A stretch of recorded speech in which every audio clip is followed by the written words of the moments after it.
Hello students, today we are discussing about a very famous poem of G.M.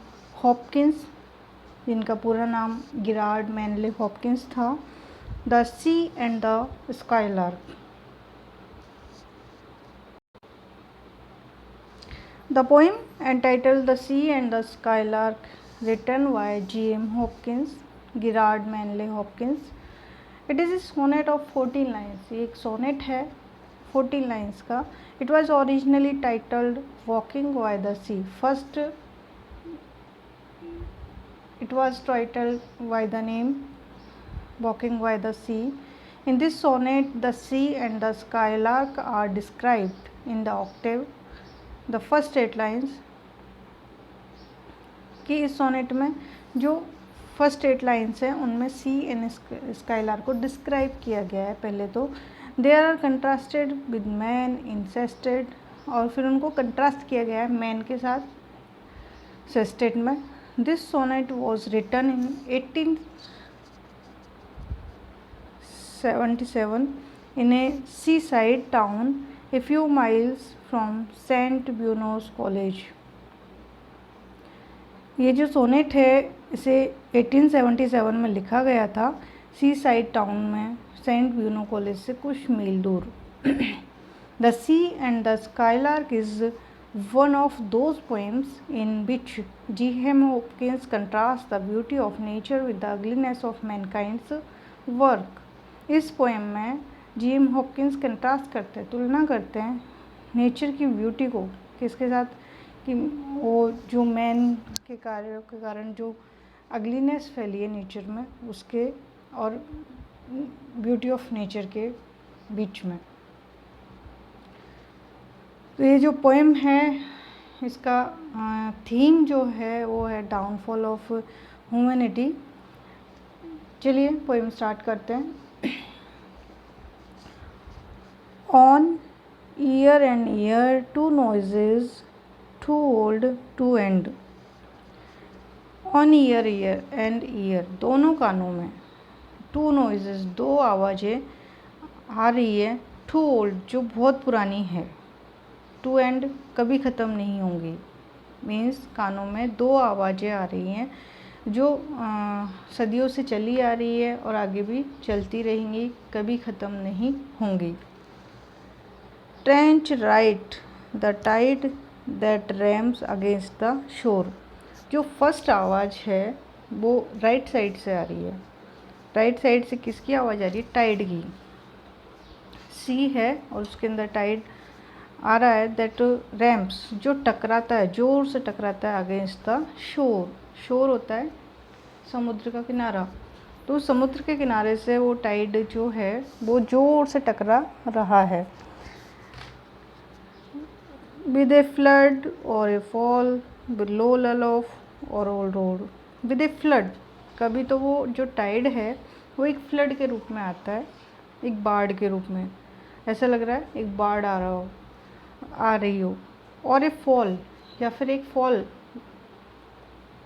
जो है एक झरने की तरह दिखता है वो कभी कभी. लो लल ऑफ, कभी कभी उसकी आवाज़ जो है बहुत धीमी रहती है, बहुत धीमी आवाज़ के साथ आता है. और ओल रोर, और कभी कभी बिल्कुल एक लॉइन की तरह दहाड़ते हुए आता है. तो पोइट जो है इन लाइंस में जो समुद्र की लहरें हैं उनके बारे में बता रहा है कि फर्स्ट आवाज़ जो है वो समुद्र की लहरों की आ रही है. Frequenting there while moon shall wear and band. Frequenting, बार बार ये आवाज़ें आ रही है, बार बार ये आवाज़ें रिपीट हो रही है.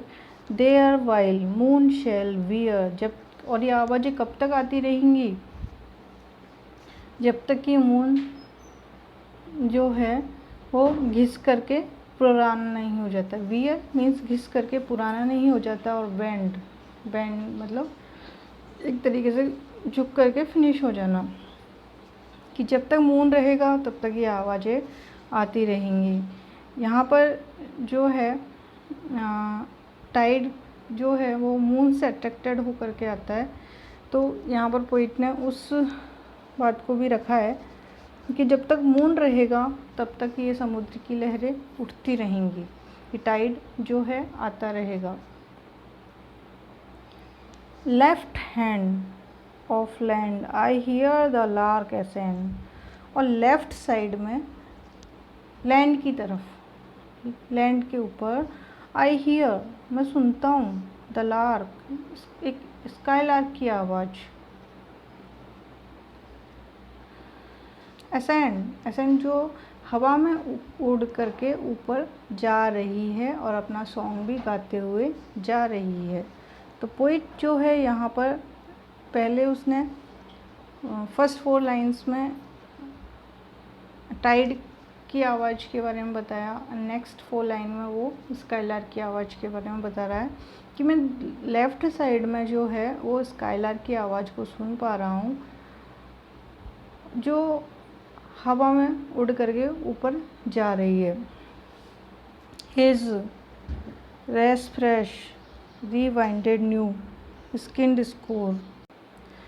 रेस फ्रेश मतलब वो आवाज़ एकदम से फ्रेश है, उसमें किसी भी तरह की कोई चीज़ की मिलावट नहीं है, एक बार मतलब नेचर वाली वो आवाज़ है। रिवाइंडेड मतलब एक ही तरह की। न्यू स्किन स्कोर मीन्स होता है पोइट ने पहली बार ऐसी आवाज़ सुनी है और उसको ये न्यू सॉन्ग लग रहा है। स्काईलार्क का सॉन्ग उसे बहुत ज़्यादा अट्रैक्ट कर रहा है। In crisps of curl off wild wind which willed and pure. In crisps skylark की जो आवाज़ है वो आपस में कर्ल ऑफ है, उलझी हुई है। Wild winch whirl and pour, जो एक स्पेशल साउंड पोइट को लग रही है और वो प्योर कर रही है अपनी आवाज़ के को, जो स्काईलार्क है वो प्योर कर रही है और विल्ड कर रही है। एंड पेल्ट, और पेल्ट होता है छोटे छोटे कंकड़ों की आवाज़, कंकड़ गिरने की जो आवाज़ आती है उसे पेल्ट म्यूजिक कहते हैं। Till none's to spill nor spend, और वो कब तक ये आवाज़ें आती रहेंगी जब तक कि लार्क के पास और कुछ नहीं बचता है। नन्स टू स्पिल मतलब कुछ भी गाने के लिए नहीं बचता है, और स्पेंड खर्च करने के लिए मतलब जब तक स्काईलार्क रहेगी तब तक उसका गाना रहेगा और ये आवाज़ें हमेशा हमेशा आती रहेंगी।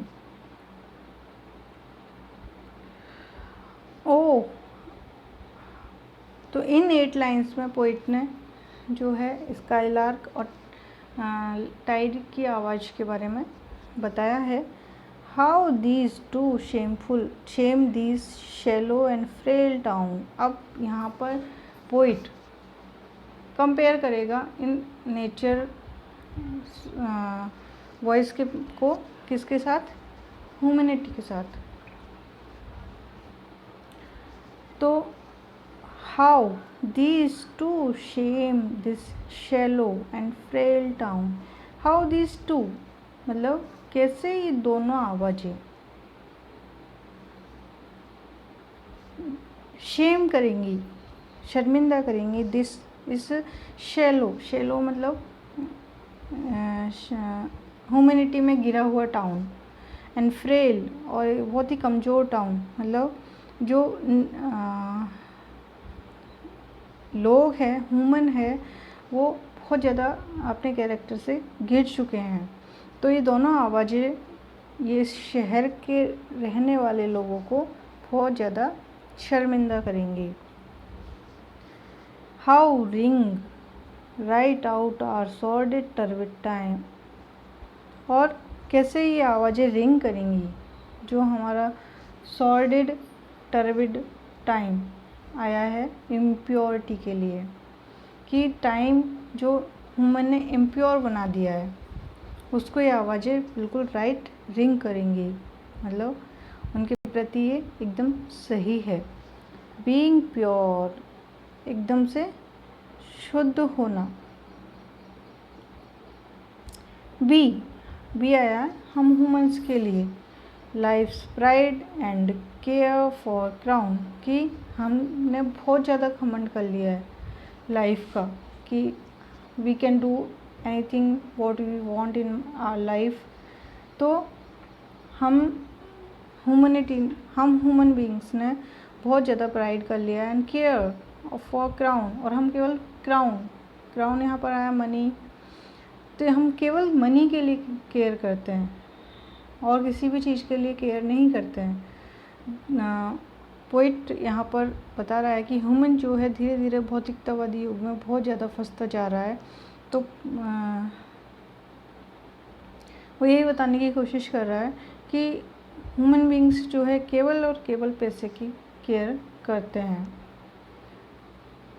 Have lost that cheer and charm of earth past prime, और ह्यूमन बीइंग्स ने हैव लॉस्ट खो दिया है दैट चीयर वो आनंद एंड चार्म और आकर्षण ऑफ अर्थ पास्ट, अर्थ पे जो पहले था प्राचीन टाइम में जो चीयर था, चार्म था, वो ह्यूमन बीइंग्स ने अपने कार्यों के कारण ख़त्म कर दिया है। Our make and making break our breaking down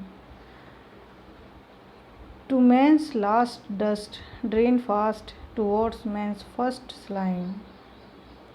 are make and making break, और हम गलती पे गलती करते जा रहे हैं।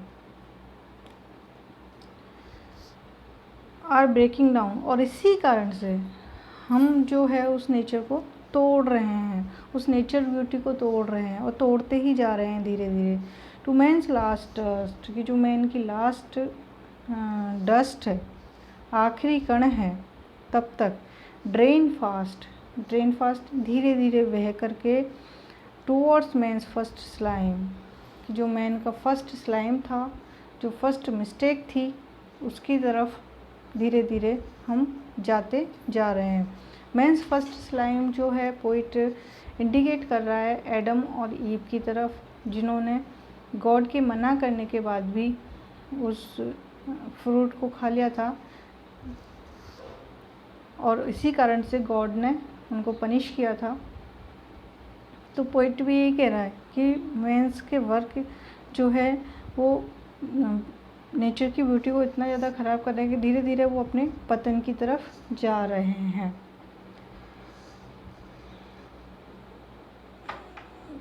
पोइट ने सी और स्काईलार्क के एग्जाम्पल दे करके गॉड और नेचर की तरफ लाने की कोशिश की है। आई होप आपको ये पोएम समझ में आई।